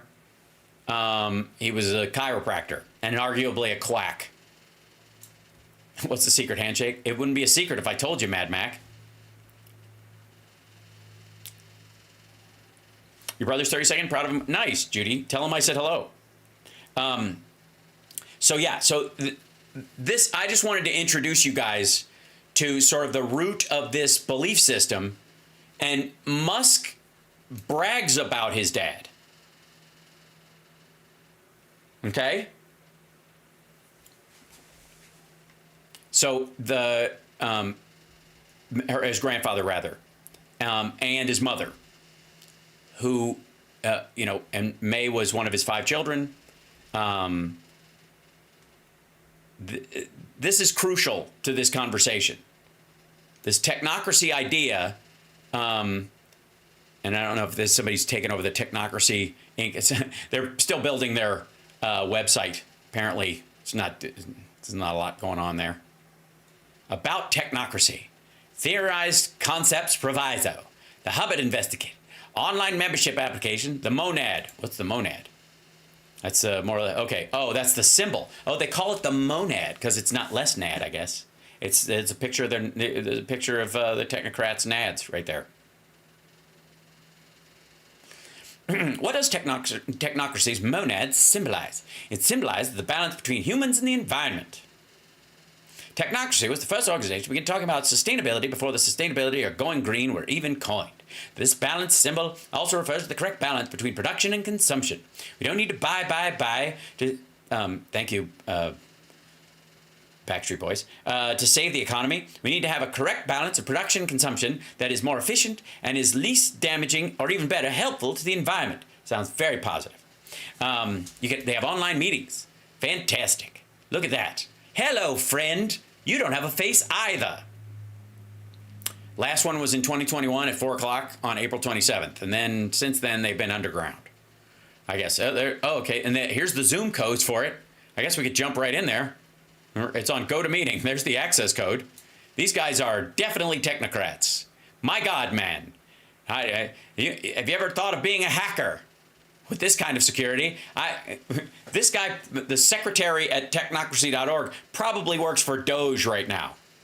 Also, I appreciate the fact that you're using Mac, like iMac laptops from 2005, something like that. All right, so there you go. That chat room. I feel like this is a different kind of show. Than we've had over the last little bit. But it's crucial to kind of understanding that the Elon Musk shit and what Trump believes or doesn't believe or is just being fed is not a matter of, hold on one second, is not a matter of him just whimsically coming up with shit. There is a technocrat whisperer in his ear, whether it's Peter Thiel through J.D. Vance, or whether it's Elon Musk or all of the above, they're all sitting around him telling these fucking stories about what the future is going to be like. And he is on fucking board. Now, he's on board because he likes the idea of absorbing Canada and Greenland, and that's what he focused on because he's a land grab asshole. But the rest of them, there's a strategy to this. And like I showed you at the beginning, for those that are just joining us, monad, this is the plan. This is and don't you wonder why, this is so on the fucking nose and obvious. You ever wonder why, Alex Jones is up Democrats' ass whenever they do anything and it's always a fucking conspiracy? And then they're Elon Musk is clapping as this discussion is going on and nobody bothers to look? Oh, by the way, the technate of America, this area, would have a single currency. Probably a digital currency.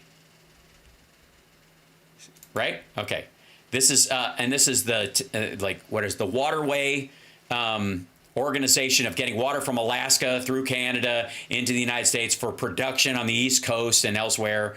There's the Mississippi and right through here and all that shit, right? This is This is how they're going to manage all these things. That's the governmental plan, the Soviet of technicians that will run the entire country. These are the books written and the newsletters written by Howard Scott. That's me in another life, in a parallel universe. That's what happened to me. That's when I'm still doing Nerd Halen, when I'm in my late 70s, early 80s. That's what I'm going to look like. And God damn it, I'm still going to be sexy. All right. Matchbooks for them that they used to meet up with people. There's a bumper sticker. There's the magazine. There's the robot they talked about, the Technocratic dinosaur that would awaken. And there's the monad and this whole thing. This is the ID card with the chip in it that everybody would have. This is the kind of money they would use. That's how they thought production would start and stop. Yep. What does Opus Dei think about this? They're against it. Just letting you know. Most of the religions of the world are very much against this. Right? Still haven't cured baldness. You know what? I always go with, what is it? Picard. You know, when they asked him, Picard is bald. In the future, haven't they cured baldness? And he said, in the future, nobody cares, which I thought was fantastic. So brilliant. In the future, nobody cares. The argument actually with everybody else is why does anybody still have hair at all? Right? Yeah. Jean-Luc Picard. Where do you spend your summers? What? Where do you spend your summers? Here. You can have the chicken. That's some wild stuff. I'm trying to get you guys in on this. Yeah, Picard was a sexy mofo. Absolutely. Super glue in a toupee. Right. So I wanted to show you guys part of that to kind of help you understand that this stuff is not happening in a vacuum. I've never been bald. I've never shaved my head. I want to do it one day, but I haven't done it. At some point. Not against it per se, but now that my hair is growing out, it's a lot, right? It's like once your hair grows like long, you're like, cutting it's a bigger deal. Yeah. So one of the other things, let me see if I can do this. So let me show you this, because rather than just kind of dive into our regular shit, because Trump was just blathering today and there's a bunch of other stuff in here. There was, and I got to find it on here. There was a guy talking about futurism in like Dubai. They had one of these get-togethers, right? And it was kind of in relation to what we're like the J.D. Vance speech that he gave, right? Oh, thanks so much. Hold on. Oh, good grief. Okay. Let me scroll back and find this one, because it was something I watched a couple of days ago, and it was it's a big deal because of its importance as far as who's listening to who. I have this fucking issue, ladies and gentlemen, with you guys know this. I hate when stupid people make smart people movies. Drives me crazy. You know what I mean? Where they have these, like Ex Machina is one of those movies. Like, I'm like, for fuck's sake. But the same thing is true when they have sort of futurists talking about where things are headed and like, here it is. Okay, so I'm not going to end up... Great to see you. Hello. I'm not going to do all of this thing because it's long, but I want to show you something. Okay, so this is a guy named Gerd Leonard's super widescreen presentation on AI and work at the presentation on AI, climate change, technology, and human flourishing at the global MC Hammer event or whatever, the global machine, whatever, in Dubai. Okay, so they give the big screens, doesn't matter. It's a TED Talk for super rich people. Okay, now at one point He goes, let me see if I can, I think they have, if they have chapters on this motherfucker, okay. Climate change, renewable energy, convergence of human and machines, artificial intelligence implications, artificial intelligence in general, the role of AI in knowledge work, the future of labor and AI's impact. Okay, so this will probably That's get us why straight. I'm saying what we should do is we should pursue intelligent assistance and AI as tools. Okay, Rob and I have talked about this, that AI doesn't do anything, it's another tool. So a part of this, I was like, all right, I'll dig in on this, but watch this. Right? Not to replace ourselves. That's why I think the mission to build something that replaces us is kind of a suicide mission. In Silicon Valley, they are saying humanity's knowledge is limited, and our creation will depend on AI to create things like medication and solutions and science. That AI will make the science. Right? You heard rumors about the World Health Organization. Right? People saying, well, we shouldn't have this anymore because we can replace it by AI. Right? So we make those decisions based on a machine. I think that's very questionable. But really? Generate savants, that is, specialized assistants that will work with you in whatever you do. An artist savant, a music savant, a physics savant, and so forth. Those savants will work with you to do research, drug discovery, solve problems, can do many things. That's Eric Schmidt from Google, by the way. It's he's the former CEO and chairman of Google, but this is the idea behind like AI is an addendum. Okay. Why 5 years? Because today we have all the components necessary. Eric Schmidt, the CEO, former CEO of Google, right here in Riyadh just a few months ago at another conference, says we're going to generate, to build, to create savants, which is a weird term, right? Basically wise people, right? People that understand, polymath, you know, that understand everything. We're going to create AI that understands everything. Does that strike you as a good idea? What does that mean for the labor market? It means the end of the labor market. Okay, so this is where I'm getting into the whole idea of like Elon Musk spoke at this thing. Everybody around him buys in on this shit. They all, if they weren't there, they wanted to be there. Okay? Right. The end of the labor market. And a beginning of a new one, of course, right? If we had a new one, it would be great. But you know what Gromsky says about change? He says the old one is breaking and the new one isn't here. And we're here to build the new one. Because one thing that could happen is that maybe we're going to work a lot less. Somebody's phone rings in the middle of it. Maybe because of AI, we're going to end up in a place where we work 20 hours a week for the same money. But for that to happen, we have to change capitalism, right? That's definitely not capitalism. If we're going to spread the money like this, right?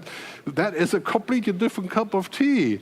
That's not the current economic logic. The logic is you work a lot, you get paid a lot. That won't work here. Also, that's not true. I like to say, like, again, there's a bunch of oversimplifications. This is why I hate when stupid people make smart people movies. Same thing with this kind of situation. No.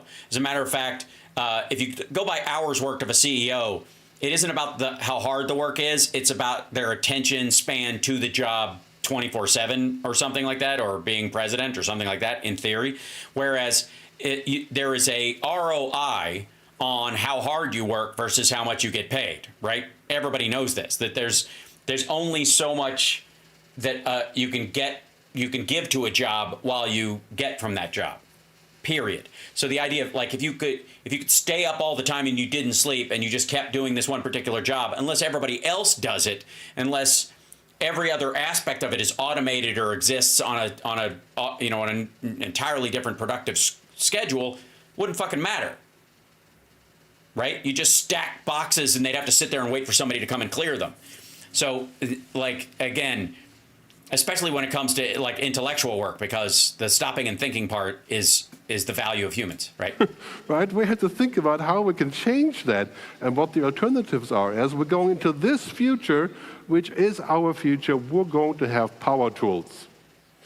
Okay, and by the way, what a lame fucking giant screw gun AI picture that he went, hey, make a screw gun that looks like it's creating a wormhole. Okay? A person with a power tool beats the person without a power tool. End of story. Always been true. Now, with AI, I, as a futurist... Also, not necessarily the case, depending on the fineness of the work. Once it becomes, fine craftsmanship, speed or brute forcing it doesn't necessarily, there's definitely exceptions to this rule on a massive scale. Think of fine furniture versus IKEA. A researcher, a writer, filmmaker, I have power tools. I'll show you some in a minute. I'm very happy with the power tools, but I don't sit down and adore the tool. The tool is not the purpose of my life. The tool is like a hammer. Yeah? If I have a hammer, I can go and kill the neighbor with a hammer, or I can build a house. By the way, my analogy, 6 months later, showing up in Dubai. You're welcome. It's the same with AI. We're going to need to have some rules around the power tools, right? Because imagine, if you have a power tool like a nail gun that shoots nails in construction, you don't give that to your 6-year-old son to shoot some nails for fun. Right? You have some rules. You have some things around the power tool that change it, that find a way to actually come up with this. The main thing about this is... By the way, not according to J.D. Vance. That AI will kill our routine. The stupid work, the monkey work, the commodity work. All of us do commodity work. File checking, fact checking, making sure data, synchronizing databases, writing simple code, commodity work. What happens if your job is 90% commodity work? The AI will take your job. Which jobs are 90%? Not many. Most of us do work where 30, 40%, like being a lawyer, if probably some lawyers around here, right? You do commodity work, but not that much. The AI can do it. The bottom line is this: if you work like a robot will take your job. Or, and this is what Rob Glenn and I would argue, and have argued, is that we've already done a version of this. Before, Chinese workers or Indian people working at call centers or tech support centers took your job. Virtual assistants doing people's taxes, doing their corporate busy work, digital paralegals that work overseas or remotely. That's where the work went. The difference is it comes here and a robot does it, or a piece of AI software does it, instead of it being done in China while somebody sits toiling at a desk they're basically chained to. Okay, so the other thing too is that you bring it back home. It's no different than what you were doing before. Instead of that job being sent to China or being outsourced to somebody who's working in India digitally, it's just done here on a machine, and then you can either use that person that you were using before who was maybe doing the call center stuff to do other things that you need a real human being for, and now you've got you invest in AI. How? No, I mean, I don't even know how one would go about doing that per se. Honestly, I mean, OpenAI is probably the most forward-thinking one of all of them, and you can't buy stock in it currently in their current model. It is only the investors that can build in it. The minute they go live with that, it's over. It's $1 trillion company in an afternoon. But anyways, the point being is that this guy, is making the case that it takes your job and not all the things that you previously might have outsourced or your business might have outsourced overseas. It comes home to you. You're going to be personally managing it. And then if you can have multiples of them operating all the time, you could never replace that many workers overseas or find the workers here in the country. So you could 10x, 20x, 100x your output. Also not new. Second bottom line, if you study like a robot in school or at university, you will work for the robot. Because you'll be like the robot. You just download information for later use. He has sorry about all of his breathing. That's pretty irritating as well. He has a visual that he puts up at one point that I want to show you. Who's that? He plays this guy, ChatGPT in the future of AI. So that's his bot that he created. And then he talks about people working in an office and yada, yada, yada. And then one of the things, okay, This is what where it's headed. That's what he's talking about. Okay, and it'd be graphics, whatever, and what the hierarchy of work will be. And then he goes to, let's see if they show a wider shot of it. They should. There it is. Okay, so this is his case, and this is, he is a mouth breather, and he also, you can tell he eats way too many vegetables and can't process them. A lot of bread in that dude. So these are the things over here on this chart. These are the things that you cannot directly commodify via AI. Mystery, compassion, intuition, emotions, creativity, imagination, empathy, consciousness, and what's the next one? The human. Ethics. These are all the things that are inherently human in these things. You can do things that look like them, you can recreate them, and you can write about them, but you can't actually institute them through machination. You can only a human makes the decision. We need to make this compassionate, therefore the AI will act in a compassionate way. We need to make this machine work in an ethical way, therefore we will change the fuel source or look for another fuel source. Okay? And things, right? They're growing.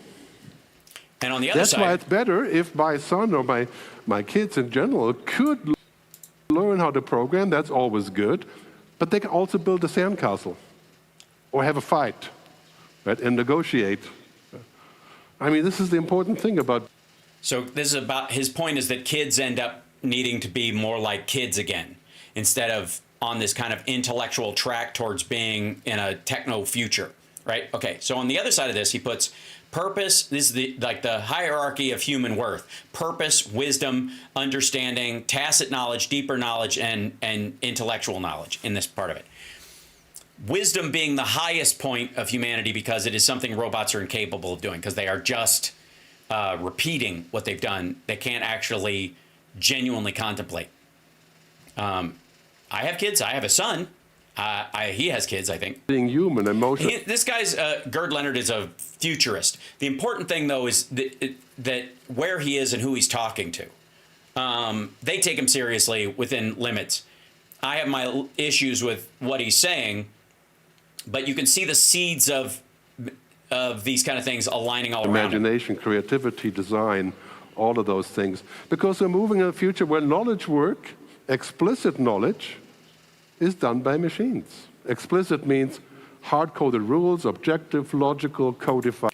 Also, you could take it from like oral tradition and memorization of history or the Quran or any of those things to a written book. Now those books hold the knowledge until you need them, and anybody that can go to a library or have access to that book can open it up, look on the page, and know that thing. You understand? Okay. We're still in this cycle of knowledge. We're still in this. We have not moved past this. This is not, oh my God, we're going to doom this historical loop that we're in, and we always create a monster that blah, blah, blah. This stuff is the era we're in, and it started arguably with the printing press, and we're still in it.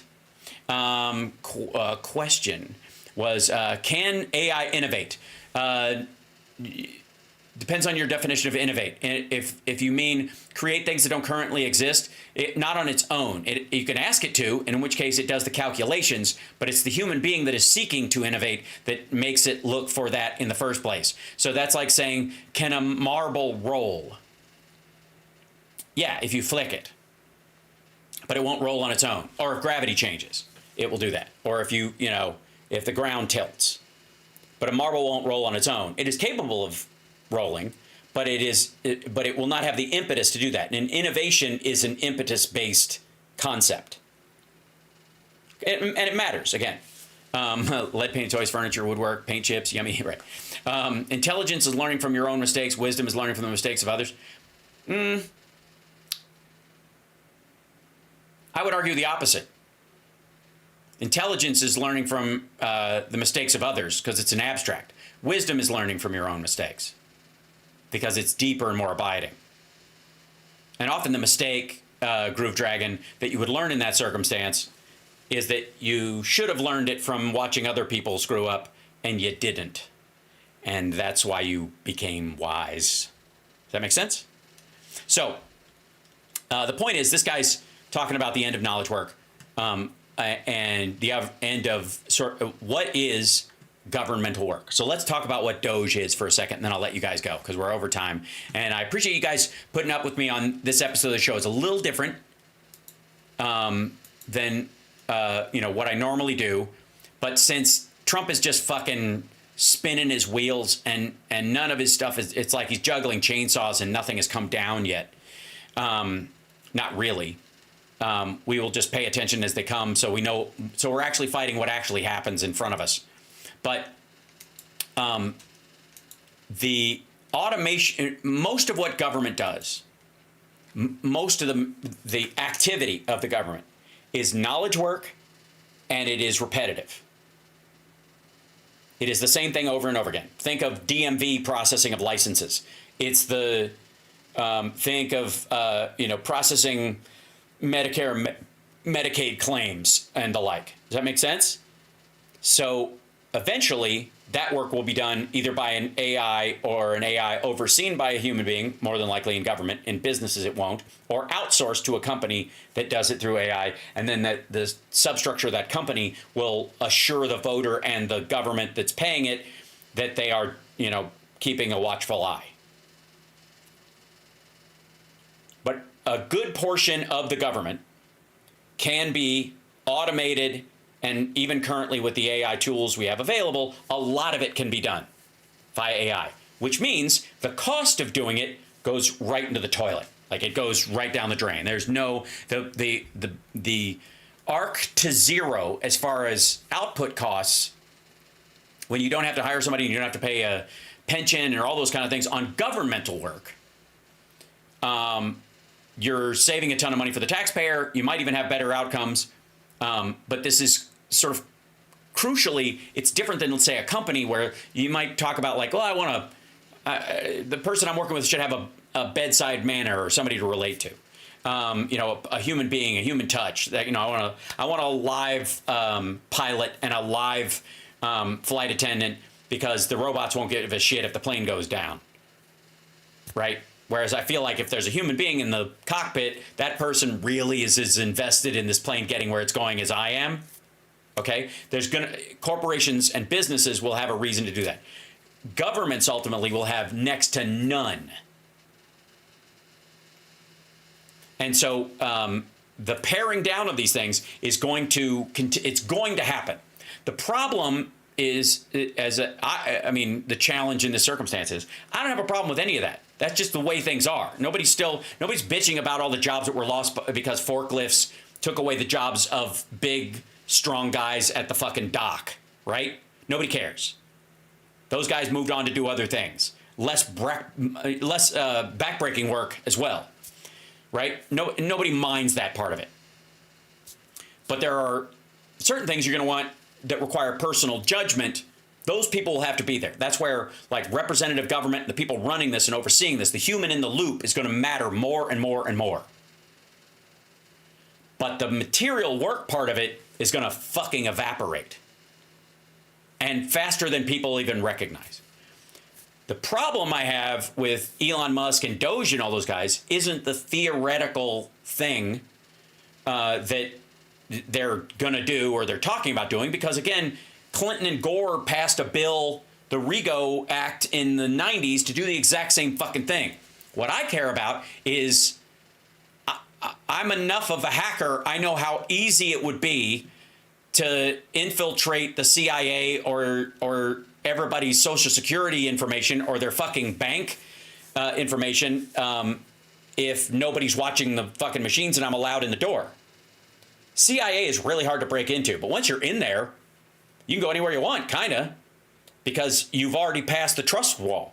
Well, the trust wall has to mean something, and Trump is eliminating the trust wall. That's the complaint. The complaint is not, oh, these guys are going to tear back the taxpayers' money and I want it going out the door. Like, nobody fucking thinks like that. It's just dumb. What we care about is who and what they're up to for real when they're in there. Because I don't give a rat's ass about a $23,000 grant for a trans comic book in fucking Peru. If you're telling me you're going to cut $1 trillion from the federal budget, you're not going to do it that way. You're never going to do it. And maybe the upside of that $23,000 is worth a myriad more than the actual $23,000 that went out the fucking door. So who cares? If you can't, if they don't walk in with here's $500 billion that was not being used to help anybody and was a waste of fucking time, or we've created a system that will automate all this stuff and it's going to save us $1 trillion in the next 2 years, then they could pat themselves on the back and pretend to be these geniuses and all this kind of shit. But that's not what they're doing. They're doing the same thing Clinton Gore did. They're just being gross about it. And while Trump is, like reading things that are embarrassing or things he disagrees with and calling shit he wouldn't have voted for fraud just because the other side did it, while he's doing that, we have no idea who is in the Treasury and what they have access to. We have no idea how much access they have to our personal data. That's what we give a fuck about. These guys have not sworn an oath to defend the country. That oath cannot be, they cannot, because they haven't taken it, they can't violate that oath and be put in prison for what they're doing, right? If you do that, you have to stand for something. It's just like entering the military. You got to say you're going to watch this and you're going to be careful with it. If you don't even take that fucking, that oath, then you shouldn't have access to that shit, period. That's what everybody's complaining about. It has nothing to do with, like, we don't like efficiency. Shut the fuck up. Especially because we all know you assholes are really just trying to justify the extension of Trump's tax cuts. And the only way you're going to do that is by cutting the government to the bone so that the Republicans in the House will be able to convince the drag-ass members of the Freedom Caucasians to vote for it. Seriously. That's all they're doing. So the idea that, like, and you'll see this. Every time somebody says online, if you see this out there, and somebody goes, they don't like that we're looking at stuff, just tell them, I don't give a fuck. My problem is with who is looking. You don't know a single name. Here's what I would say. Every interviewer who is talking to a Republican in the House at any point go, can you name one person on the Doge team that has been inside the Department of Education or the Treasury or anywhere? Do you know them? Have you met them in person, and what are their actual names? You don't have to tell me. Do you know them? Because your job is oversight. Schedule for the rest of the week should be normal, Mark. It should be regular. Yeah. So tomorrow, regular shows, Thursday, Friday. Next week is Flappers and the special event I'm doing at the Comedy Chateau in Los Angeles with Tom Arnold and our dear friend Brian Karam. And we're going to do a little bit of comedy and a little bit of roundtable about the first 100 days.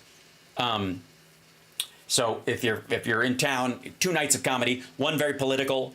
Then on Thursday night, the 27th, on the Friday, it will be, my standard run-of-the-mill genius, normal life comedy, because I think we all need it. And if you're a Patreon, I will be live streaming that show for you guys.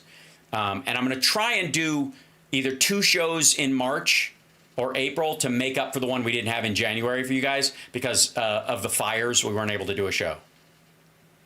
So, but everybody, good, Cliff's live. I'll throw everybody over there in a second. Everybody that's interviewing a Republican who's like touting the power of Doge and how great Doge is and how awesome Doge is, the only question that should be coming from reporters is, who are they? Do you know their names? Have you met them?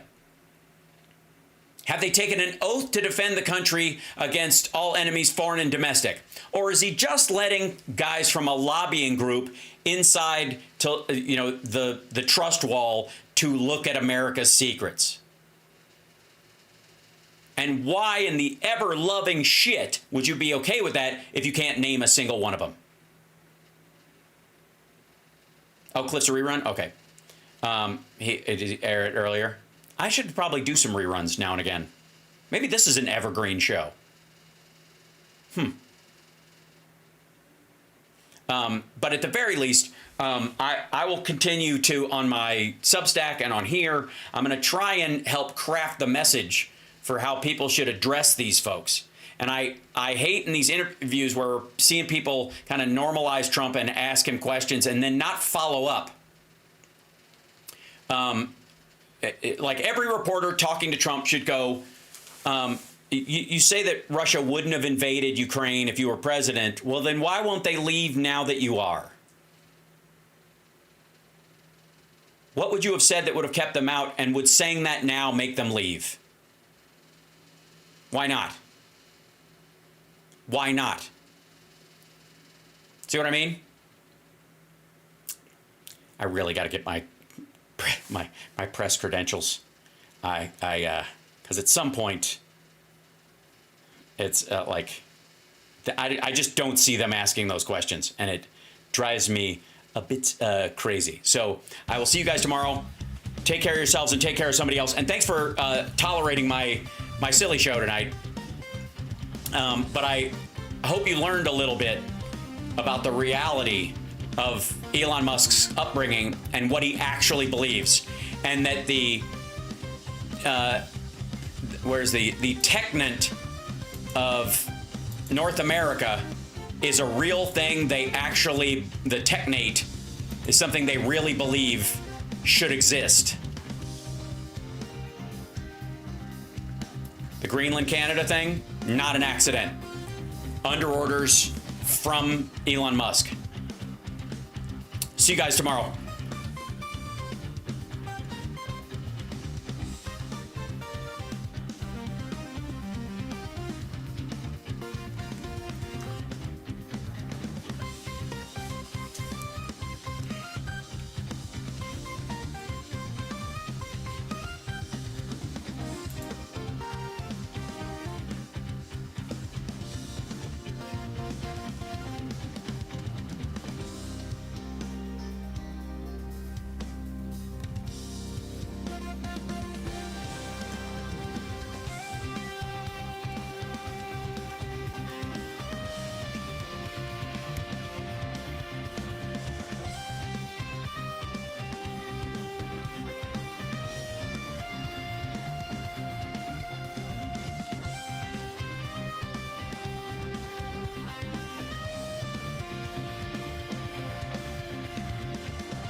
All I'm offering is the truth. I'm telling you straight. It's my way or the highway. So anybody wants to walk, do it now.